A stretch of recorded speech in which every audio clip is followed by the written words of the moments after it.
Bonjour, je suis Jean-Mathieu Pernin. Bienvenue dans Libellisé, le podcast de Libération qui vous raconte la présidentielle.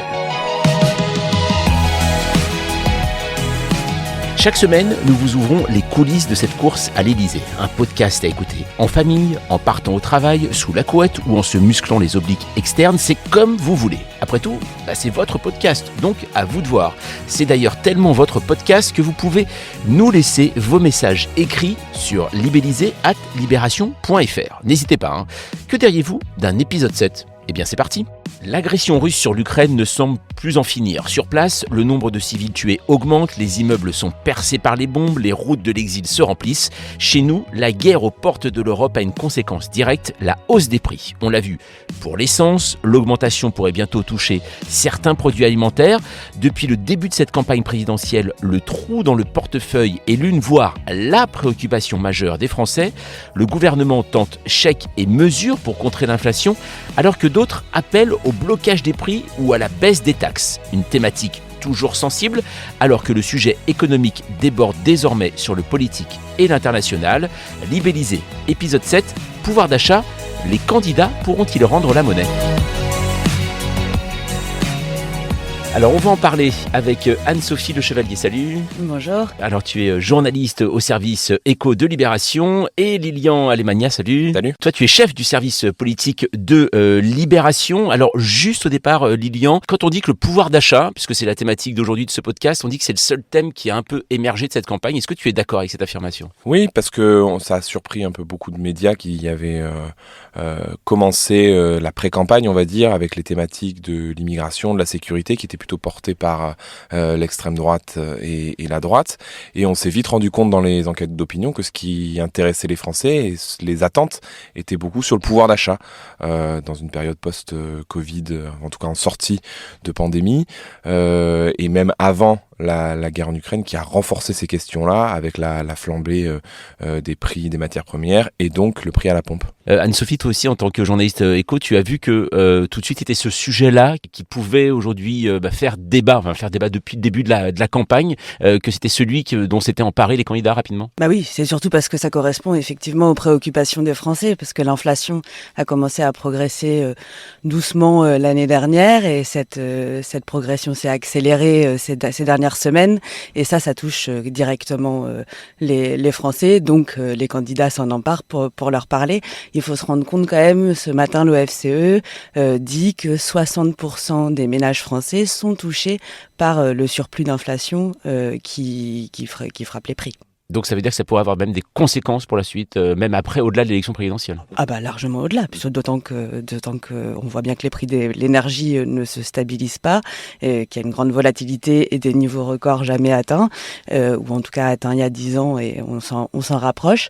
Donc évidemment que ça va se prolonger au-delà. Et donc la campagne reflète aussi les préoccupations des gens et ce qui les touche au moment où la campagne se déroule.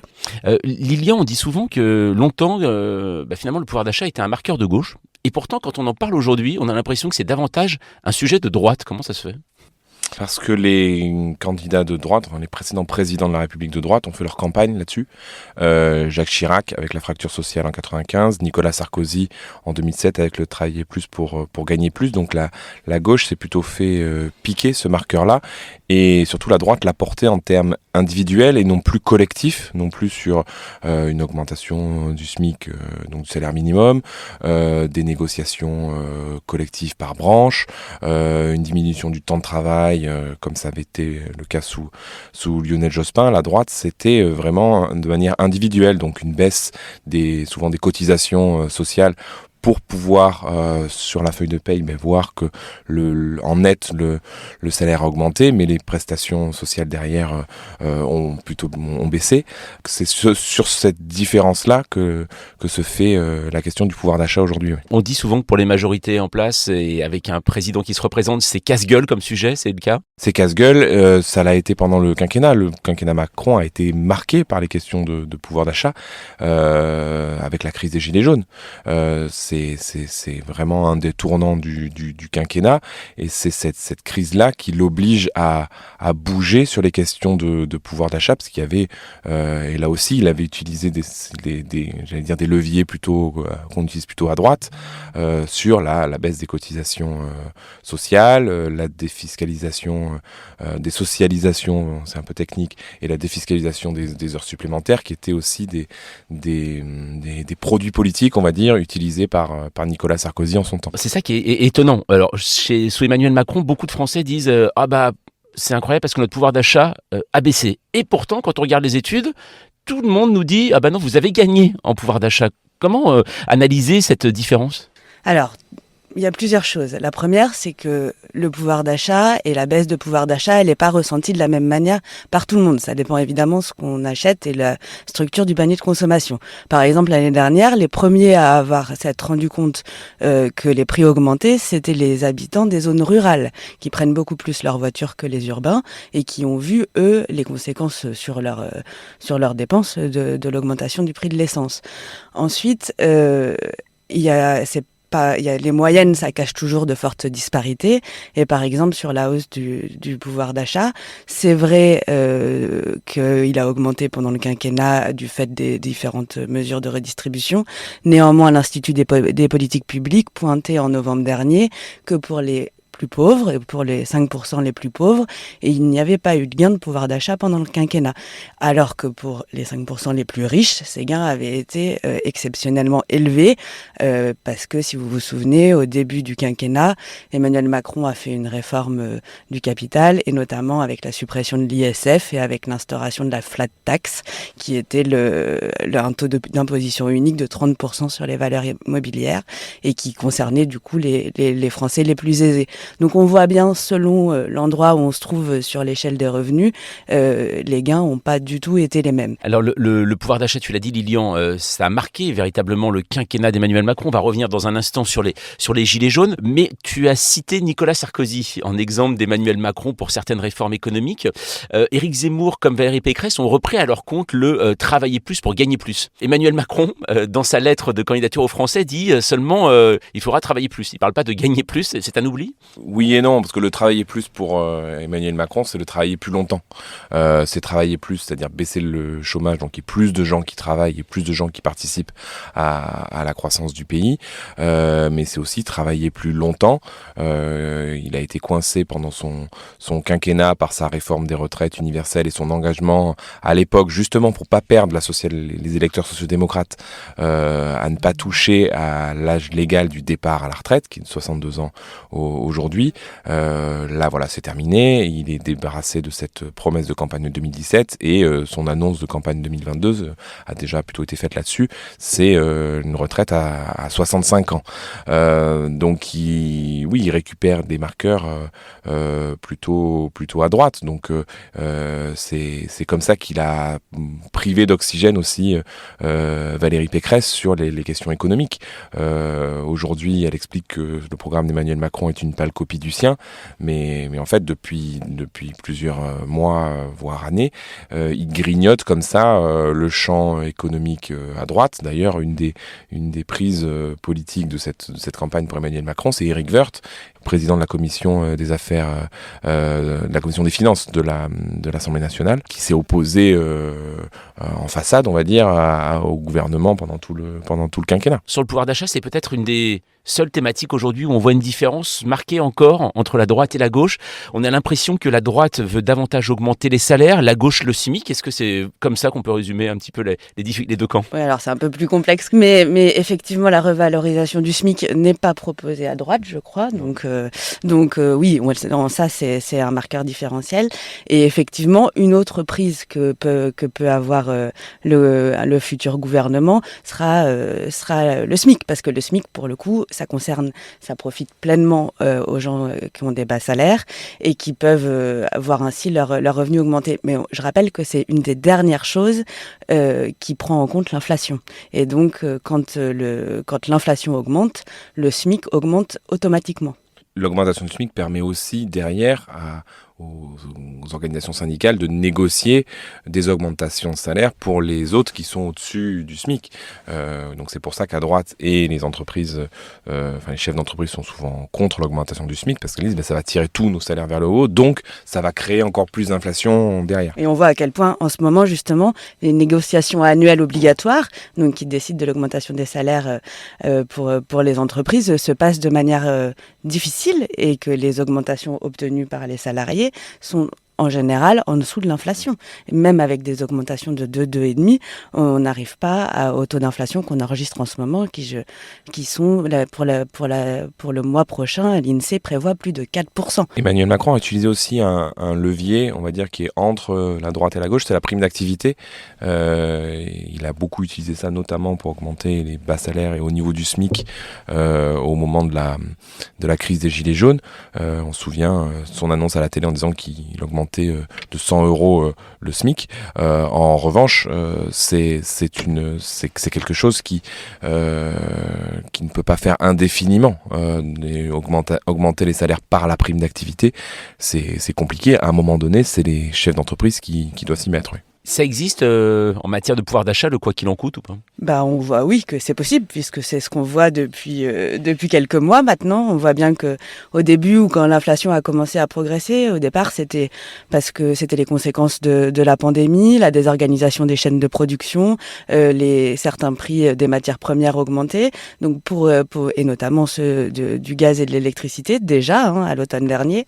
Donc évidemment le gouvernement avait identifié ce sujet comme potentiellement inflammable et puis qui posait des vrais problèmes de budget pour une partie des ménages. Donc ils ont commencé par le chèque énergie et puis à mesure que les prix ont continué à augmenter, il y a eu des nouvelles mesures dont certaines assez fortes comme le plafonnement de la hausse des prix de l'électricité à 4%, comme le gel des prix du gaz. Donc on voit bien que quand il s'est agi de répondre et de protéger, comme ils disent, les Français contre la hausse des prix, le quoi qu'il en coûte est toujours d'actualité, même s'ils s'en défendent en disant il n'y a plus de quoi qu'il en coûte. Il y a une candidate qui s'est emparée du pouvoir d'achat depuis le début, c'est Marine Le Pen. Elle se dit même candidate du pouvoir d'achat. Est-ce que c'est quelque chose qui peut fonctionner ? Est-ce qu'on peut faire un président avec le pouvoir d'achat ? En tout cas, elle parle à l'extrême droite, à beaucoup de Français sur cette thématique-là, parce que c'est pas la seule à en avoir parlé. À gauche, que ce soit Anne Hidalgo, Jean-Luc Mélenchon et même Yannick Jadot l'ont mis sur la table très, très vite, cette thématique-là. Mais elle, c'est vrai que à l'extrême droite, elle s'en est emparée. Elle en a fait un élément de clivage avec Éric Zemmour très vite, en expliquant qu'Éric Zemmour, lui, son obsession, c'était l'islam et que elle, non, c'était le pouvoir d'achat des Français et soutenir les catégories populaires parce qu'elle parle à une partie de ces Français-là qui vont voter, parce que beaucoup de catégories populaires ne vont pas voter. Mais oui, et aujourd'hui, ça s'avère payant. Et on le voit dans les sondages, elle recrée le trou avec Éric Zemmour dans beaucoup d'intentions de vote. Et c'est sur ces thématiques-là, notamment dans la guerre en Ukraine, enfin les conséquences de la guerre en Ukraine et l'augmentation du prix de l'essence, qu'elle a une certaine crédibilité en la matière pour ces électeurs-là. Oui. Pourtant, baisser le prix de l'essence, des taxes notamment, c'est ça que veut Marine Le Pen, notamment passer la taxe énergie de 20 à 5%, ça fait perdre aussi beaucoup d'argent. Oui, et puis il y a une autre chose aussi, c'est qu'on se focalise beaucoup sur le prix de l'essence, mais en fait l'énergie représente la moitié de l'inflation constatée aujourd'hui, mais il n'y a pas que l'énergie et ça commence à s'étendre aux autres produits, aux produits manufacturés et notamment à l'alimentation. Le chiffre est un peu passé inaperçu, mais mardi dernier, l'INSEE a annoncé que les prix des produits alimentaires ont augmenté de 2,5%, les fruits et légumes de plus de 4% et le pain et les céréales de 2,7%. Donc on voit bien que plus les mois vont avancer, plus ça ne va pas concerner que l'énergie. Et ça, la décroissance ou pas, tout le monde mange. Et donc Yannick Jadot a proposé dans son programme notamment une mesure qui est un chèque immédiat de 400 € pour les 6 millions de familles les plus défavorisées et de 100 € pour les classes moyennes. Donc on retrouve un peu l'indemnité inflation faite par le gouvernement en décembre, mais qui était de 100 €, mais avec une somme plus élevée pour les plus défavorisés. Donc on voit que le futur gouvernement aide l'inflation, aide les ménages face à l'inflation. Ça sera bien au-delà du prix de l'essence sur lequel tout le monde se focalise aujourd'hui. Il y avait eu quand même un blocage des prix une fois, c'était Pierre Bérégovoy en 1990, Saddam Hussein envahit le Koweït, il bloque les prix de l'essence pendant 5 mois. C'est possible ça aujourd'hui ? Oui, c'est possible de le faire. Maintenant, tout est une question d'affichage politique. On le voit, Marine Le Pen, elle joue sur des gros chiffres. La TVA est à 20%, je veux la passer à 5%. Mélenchon parle aussi aujourd'hui du blocage des prix en prenant l'exemple de La Réunion, où il y a un blocage des prix de première nécessité là-bas, avec la spécificité qui est que La Réunion est une île loin de la métropole et que certains produits coûtent cher. La question est comment on fait sur la durée, puisque cette guerre en Ukraine va durer, que les crises risquent aussi de durer, donc le pétrole risque de continuer à être cher et donc on risque d'avoir des prix à la pompe toujours aussi élevés. C'est là où s'affrontent un peu deux catégories de candidats, ceux qui veulent faire les propositions tout de suite, même si au début ça peut marcher en affichage, mais sur le long terme, on l'a dit, si les prix continuent à augmenter, mais même en baissant les taxes, la question de l'essence continuera à être présente. Et d'autres, comme Yannick Jadot, comme Jean-Luc Mélenchon, qui essayent de proposer quelque chose de plus sur plus long terme, qui est le changement de nos modes de consommation, de déplacement, de travail. Mais ça prend plus de temps et c'est difficilement entendable pour des gens qui sont contraints de prendre leur voiture parce que leur employeur leur demande, parce que le travail leur demande de prendre leur voiture tous les jours pour aller travailler. Yannick Jadot, est-ce qu'il est entendable dans cette période-là ? C'est-à-dire qu'on le voit parler de l'Ukraine, mais sur le pouvoir d'achat, est-ce que c'est entendable en sachant que beaucoup d'écologistes, pas lui, mais prônent la décroissance, parler de pouvoir d'achat en même temps, est-ce que c'est pas contradictoire ? Alors qu'il était assez bon dans un débat face à Marine Le Pen chez Cyril Hanouna, il a eu la seule difficulté du débat a été justement sur la question du pouvoir d'achat, où Marine Le Pen lui a dit mais en fait pour les gens qui prennent leur voiture tous les jours, vous voulez qu'ils payent d'un côté et leur rendre de l'autre côté. Donc moi je propose à ce qu'ils ne payent pas tout de suite et comme ça l'argent reste dans leur portefeuille. C'est assez simpliste, mais effectivement c'est difficilement entendable alors que ce serait plutôt une bonne solution pour permettre à d'autres de payer la transition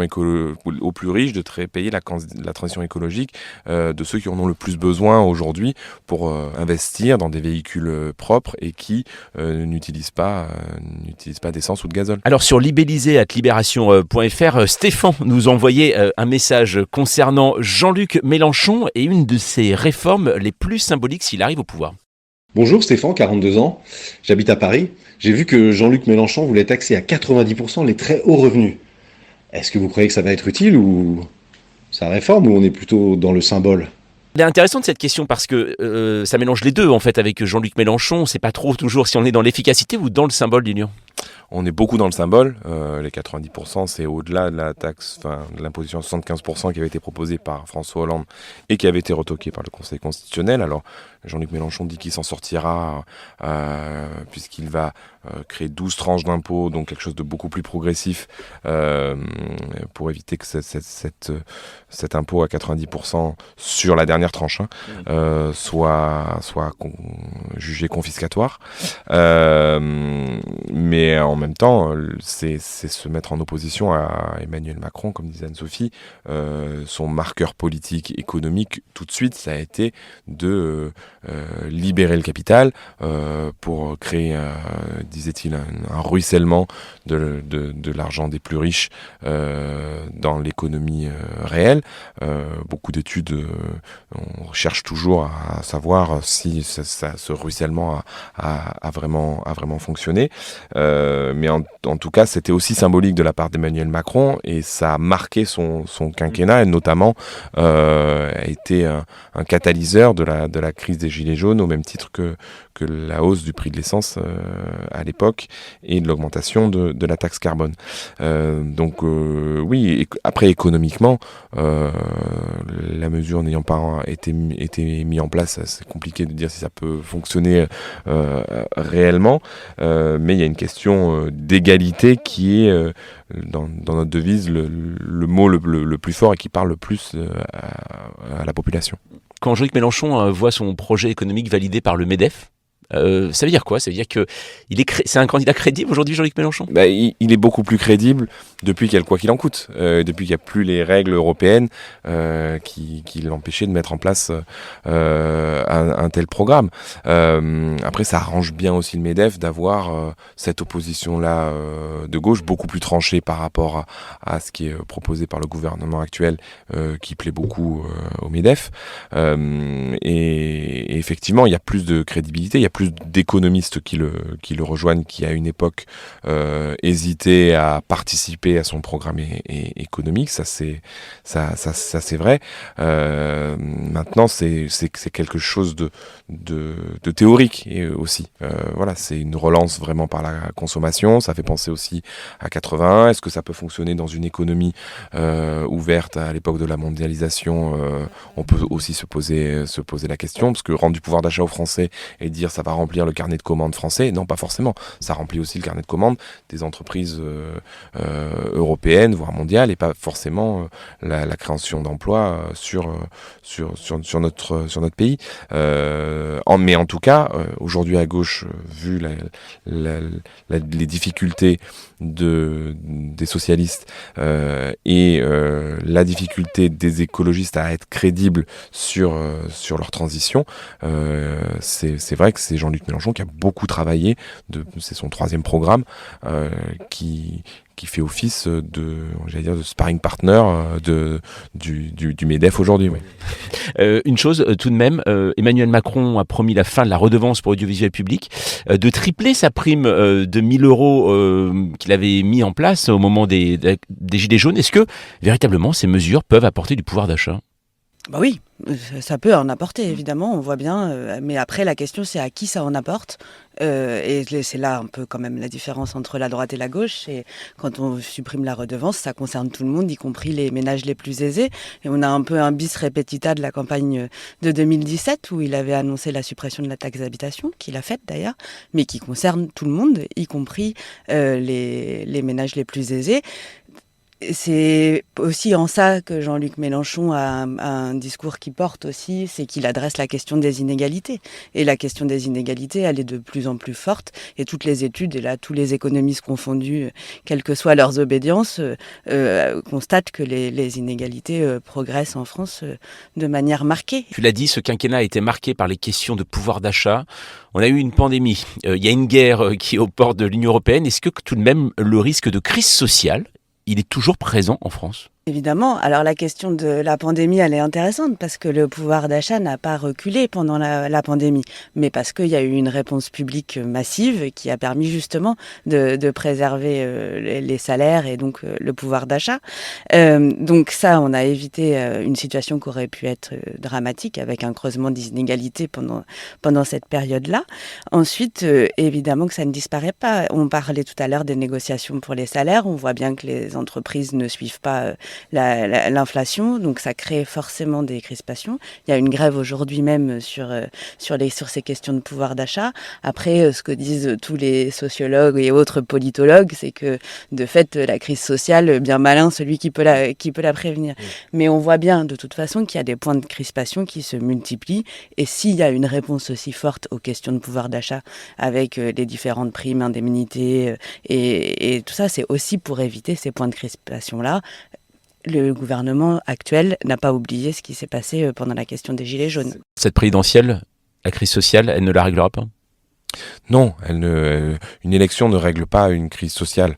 Les gens votent ou ne vont pas voter, attendent de voir comment se comporte le futur gouvernement et après on ne sait jamais comment ça se passe. La dernière fois sur les Gilets jaunes, c'est au moment du budget, il y a une augmentation de la taxe carbone qui arrive en même temps qu'une augmentation des prix à la pompe qui n'a rien à voir avec l'augmentation de la taxe carbone, puisque cette augmentation allait être mise en œuvre quelques mois plus tard, mais c'est la conjonction d'une annonce de politique économique et d'un fait, j'allais dire, dans le porte-monnaie qui fait que une dynamique s'enclenche.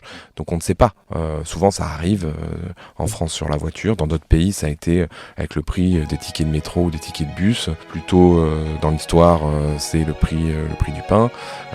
Donc on ne sait pas comment s'enclenche une crise sociale. C'est la fin de ce 7e épisode de Libellisé. Merci Anne-Sophie, merci Lilian. Alors avant de se quitter, message très important, si ce podcast vous a plu, n'hésitez pas à vous abonner. Vous pouvez le faire sur Apple Podcast, Deezer ou Podcast Addict et c'est la bonne façon de ne rater aucun épisode. Alors n'hésitez pas à mettre 5 étoiles, on compte sur vous. D'ailleurs, si vous voulez participer, on attend vos messages et notes vocales dans notre boîte mail libellisé@libération.fr. Nous, on se retrouve jeudi prochain.